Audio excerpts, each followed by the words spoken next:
me demande souvent quel sera le monde de demain. Et comme je suis curieux, je cherche des réponses. Je m'appelle Mathieu Hamel. Il y a quelques années, je n'y connaissais rien au retail, à la data, à la tech. Comme ça me passionne, j'ai décidé de vous emmener à la découverte de ce monde en m'appuyant sur des invités inspirants. On va explorer ensemble les recoins fascinants du e-commerce, alimentés par la data et propulsés par la tech. Et j'ai une promesse à vous faire, des entretiens passionnants avec des experts de l'industrie et vous verrez, plein d'anecdotes. On leur enlève ce qui leur permet de faire leur taf au quotidien. C'est une arme de destruction massive, ou en tout cas la première vraie grosse alternative à l'arrêt du prospectus.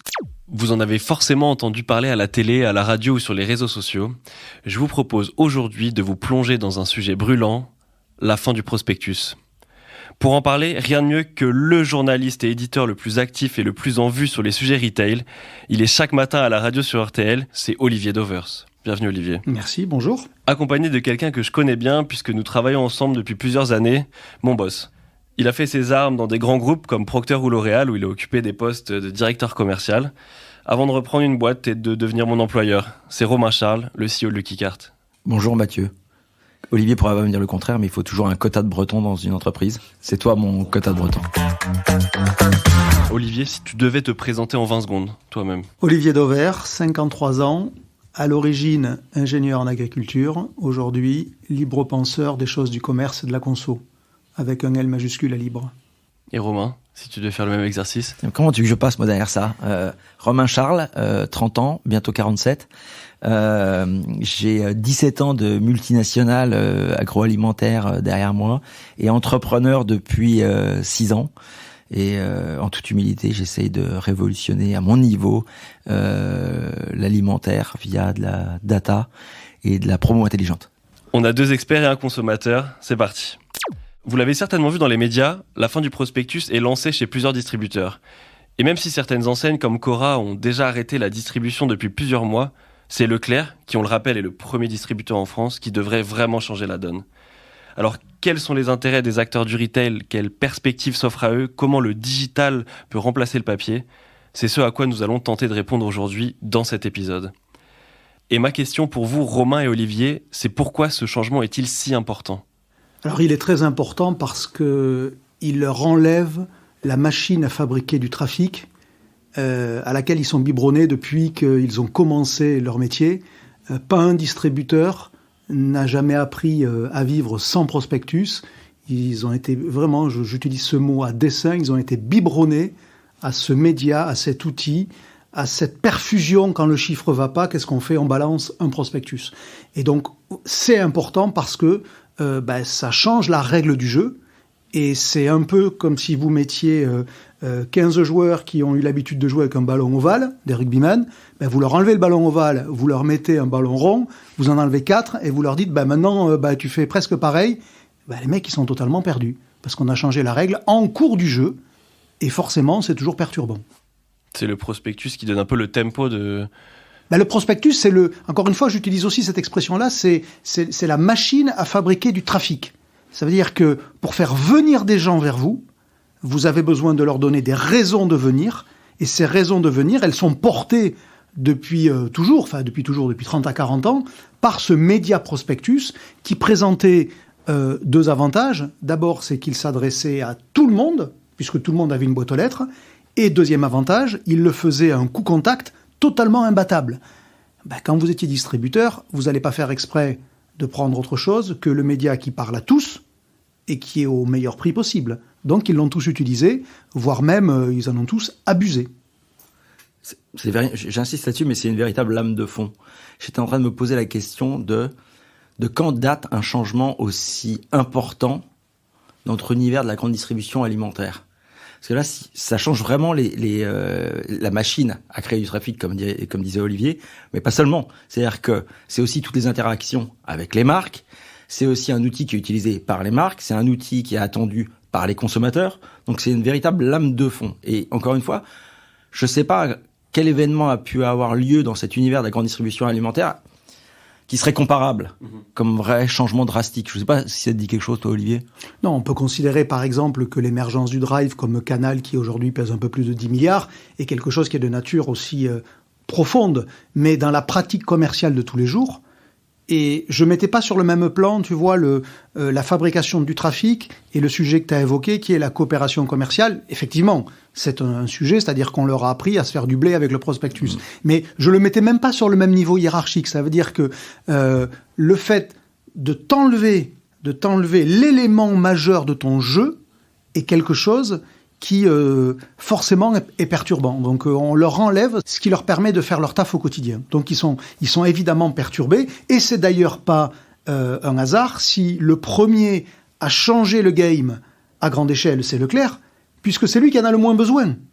De fait, quand vous êtes le meilleur du jeu, on peut vous enlever un instrument qui sert à tous. C'est ceux qui sont moins bons que vous qui vont en souffrir d'abord. Et c'est là où, en plus, on ne voit pas toutes les conséquences d'ici 2-3 ans peut-être, c'est que ça va encore accroître les écarts de performance entre enseignes, parce que ceux qui n'ont pas une bonne image prix, par exemple, et qui utilisaient le prospectus pour tenter malgré tout de se refaire un peu l'image, parce qu'il y avait 2-3 OP bien tapés, désormais, ils n'auront même pas ça. Leclerc, il n'a pas besoin du prospectus. Tout le monde sait qu'il est le moins cher. Tout le monde lui reconnaît qu'il est le moins cher. Donc c'est lui qui en a le moins besoin. Et donc en débranchant à grande échelle le premier, il met un coup de pression, mais monumental, sur tous les autres. Et tu changes les règles du jeu. Et les autres vont devoir s'adapter et suivre. Et Leclerc a toujours été hyper fort pour arriver à être le premier à bouger et à conserver ce statut un peu innovant sur la place. Est-ce que c'est le plus près, Leclerc, pour ce changement ?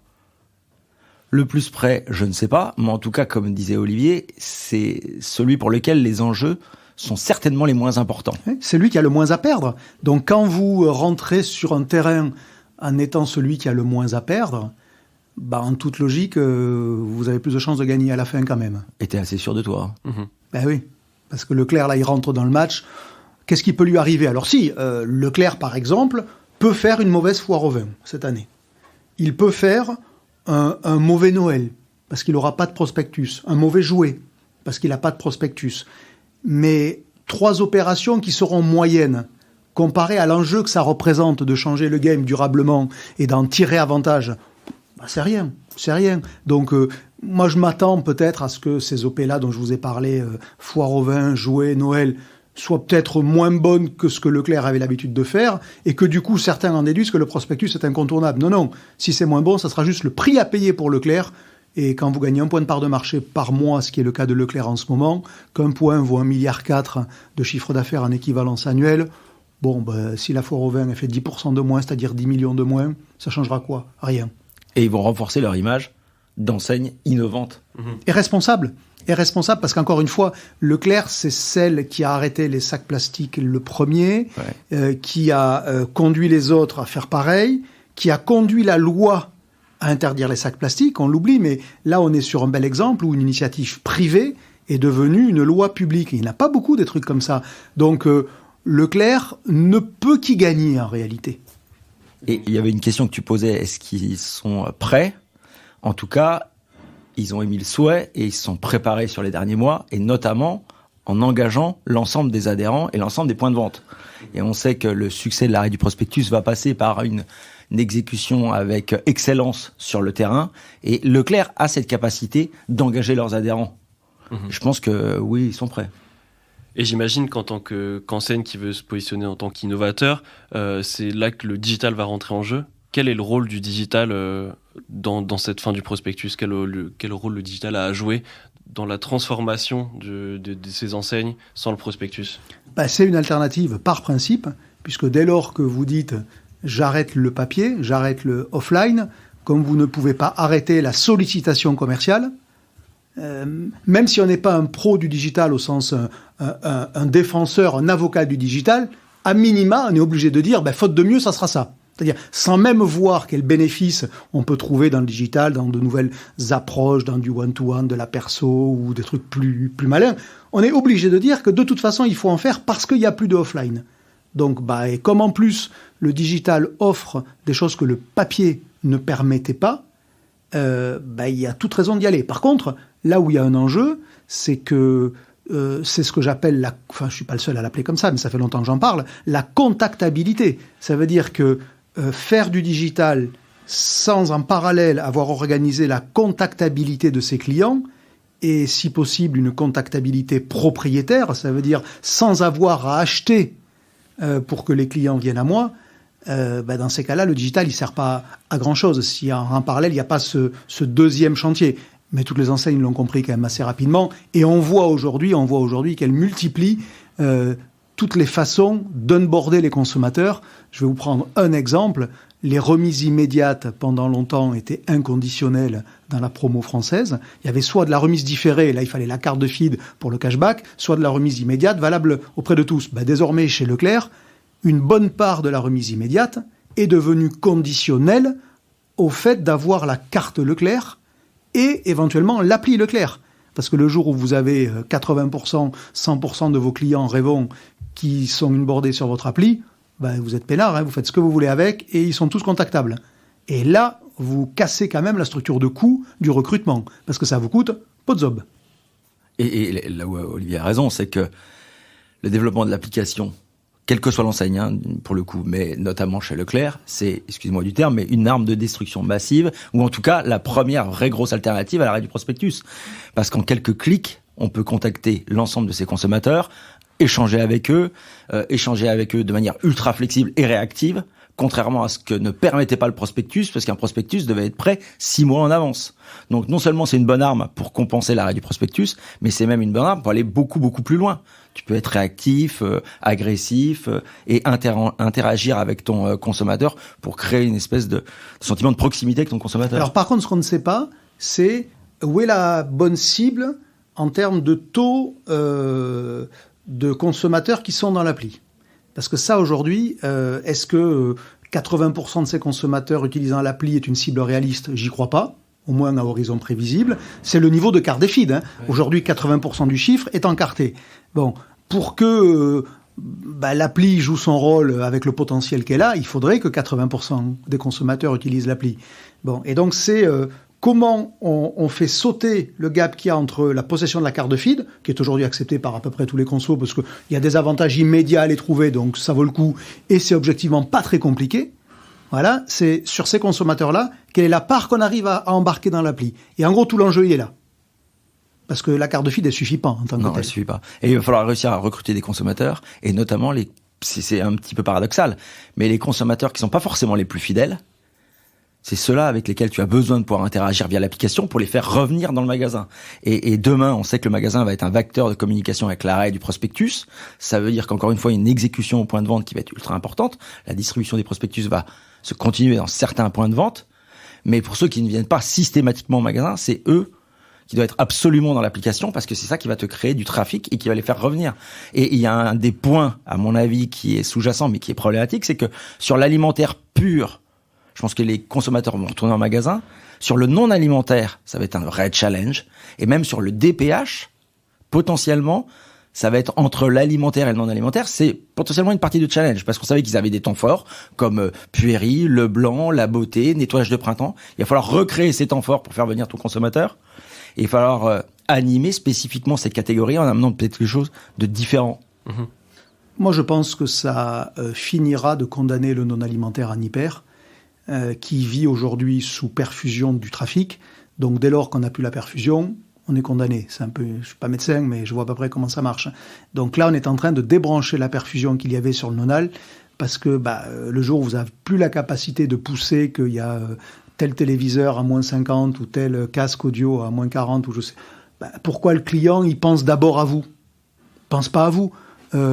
Les clients qui ont moins de 50 ans, il n'y en a pas un qui pense d'abord à Carrefour au moment d'acheter une télé. Il pense à autre chose, ou à Leclerc, ou à Auchan. Le sujet n'est pas Carrefour. Non, et donc, je peux éventuellement finalement penser quand même à Carrefour, à Leclerc ou à Auchan, parce que, coup de bol, au même moment, parce que le plan d'Action Co est pas totalement débile, juste avant la Coupe du Monde de foot, des JO, des Jeux Olympiques, de ce que vous voulez, on va repousser de la télé. Mais à partir du moment où on pourra pas le faire, il y aura plus de présence à l'esprit des enseignes pour ces rayons sur lesquels elles ne sont pas la destination première et spontanée. Sur l'alimentaire, par principe, un hyper, il est la destination première et spontanée. Exactement. Sur le non-alimentaire, il ne l'est pas. Et je pense qu'on sera loin de l'achat d'impulsion sur le non-alimentaire. Donc, ça suffira pas pour compenser. C'est pas parce que j'achète 3 ampoules que je vais faire le chiffre que je faisais avant sur le bazar. Je me permets de recentrer un petit peu sur le parcours shopper. On parlait des applications de fidélité. Est-ce que c'est pas une opportunité pour les enseignes de remettre à jour ce parcours, de le rendre un peu plus glamour, un peu plus sexy, ce parcours qui peut paraître lourd sur les applications de drive et de fidélité? Est-ce que c'est pas une occasion ou une opportunité, un challenge pour ces enseignes de revoir ce parcours pour essayer de l'adapter aux générations qui vont passer sur le digital? De toute façon, pour qu'un consommateur accepte le principe d'une appli, il faut 2 conditions. C'est valable pour n'importe quel, y compris pour les applis de rencontre ou je sais pas quoi. Il faut que ça soit utile et simple. Je suis pas très intelligent, mais ça, je l'ai vite compris. Donc, une appli, par principe, elle doit être simple et utile. Qu'est-ce qu'elle m'apporte ? Voilà, ça c'est la bonne question. Et est-ce que c'est facile ou est-ce qu'il faut naviguer entre 15 menus, 3 sous-chapitres pour arriver au produit que je cherche ? Et donc là, on est totalement à l'opposé de ce qu'on appelle les super apps. Ça veut dire que dès lors que je suis sur une appli d'enseigne, je parle bien d'enseigne, je me mets dans la situation d'une enseigne, elle doit faire un truc hyper straight. Si après on se dit, il y a des applis, il y a des super apps qui vont englober la proposition de toutes les enseignes et redevenir le portail, alors là, ça apporte une utilité, c'est que j'ai tout le monde derrière une seule porte d'entrée. Et donc là, il est en train de se jouer un match entre les enseignes et tous les prestataires autour pour savoir qui aura la main du consommateur. Moi, je ne suis pas persuadé que chaque enseigne arrive à faire vivre son app de manière indépendante. Parce qu'on n'aura pas 10 apps dans notre wallet ou je ne sais pas quoi, ou dans notre smartphone, qui remplissent à peu près le même usage. Par contre, on pourrait très bien envisager d'avoir une seule app derrière laquelle il y a plein de portes. Ce qui n'est pas pareil, parce que ça apporte de la simplicité. Et donc, moi, j'avoue que je ne sais pas encore où ça basculera. Je sais ce que les enseignes veulent. Elles veulent qu'il n'y ait qu'une enseigne et que je l'ai, bien évidemment. Mais je ne suis pas certain qu'on y parvienne. Non, mais ce qui est intéressant là-dedans, ce que dit Olivier aussi, c'est qu'il y a une espèce de share of voice de l'app. C'est que le combat pour les enseignes, ça va être d'avoir l'app qui est la plus utilisée par les consommateurs. Ça, c'est primordial. Et un autre truc sur les sinon, elle est désinstallée. C'est aussi simple que ça. Et sur les simples et utiles, on va pas se mentir, sur les apps, la page qui est la plus visitée, c'est la page bon plan ou promo. C'est là-dessus où doivent se battre les enseignes pour arriver à attirer le consommateur. Ensuite, elles sont peut-être pas encore glamour, ces applications, comme tu dis, mais quand je regarde le chemin parcouru sur les 2-3 dernières années, on avance vite. Et je pense qu'on va continuer à apprendre en marchant et qu'elles vont se développer dans ce sens-là. Il y a des gros investissements qui sont faits aujourd'hui par les enseignes et ça va continuer comme ça. Mais effectivement, ce share of voice de l'app va être de plus en plus important. Pas que pour les courses.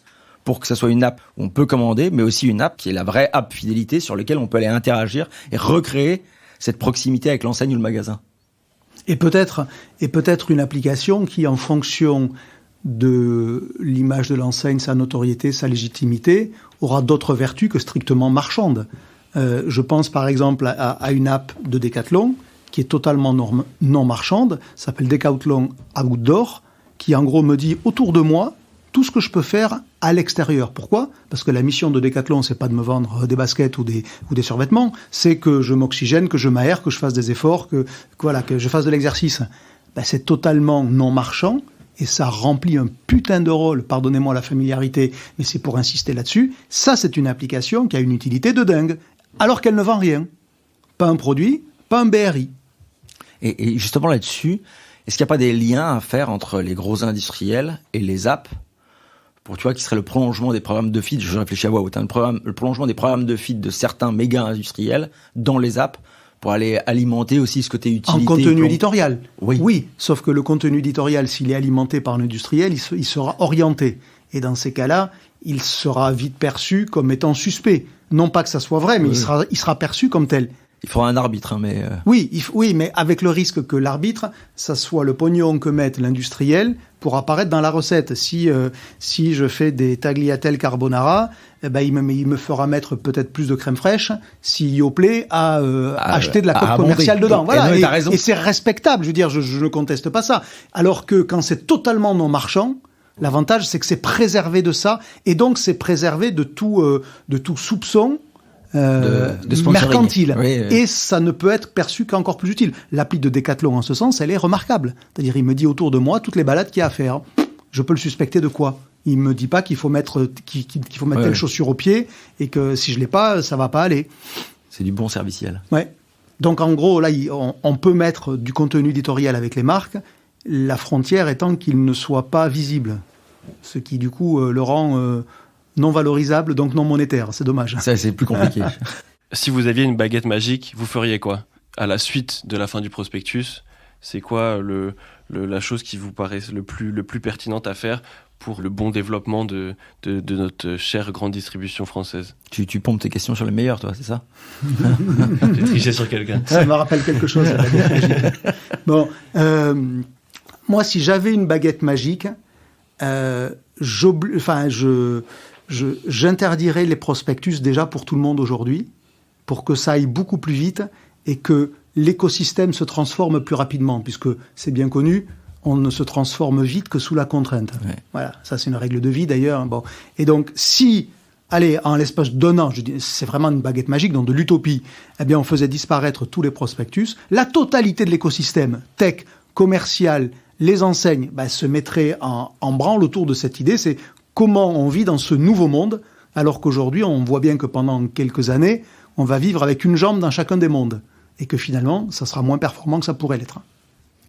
Alors, pour ma baguette magique, même si ça paraît peut-être un peu utopique, j'aimerais vraiment que cet arrêt du prospectus, ça puisse être vu comme une formidable opportunité d'utiliser notamment le digital, mais aussi les points de vente pour recréer ou pour renforcer la proximité entre les enseignes et les marques et le consommateur.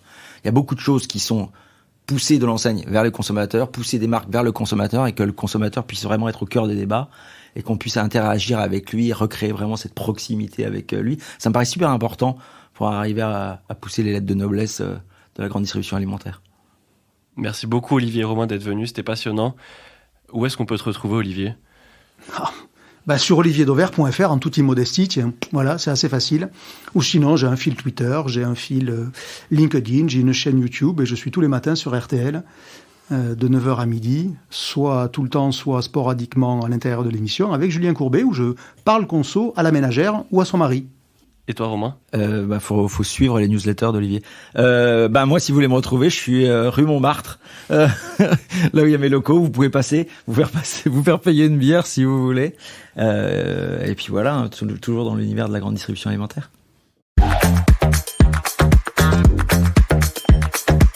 Merci à tous d'avoir écouté ce premier épisode des Insiders des Nouveaux Mondes.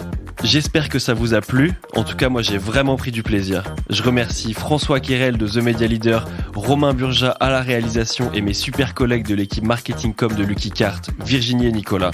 Pour ne manquer aucun épisode, abonnez-vous sur votre plateforme de podcast préférée, que ce soit Spotify, Apple Podcast ou Deezer, et rendez-vous sur luckycart.fr. À très vite.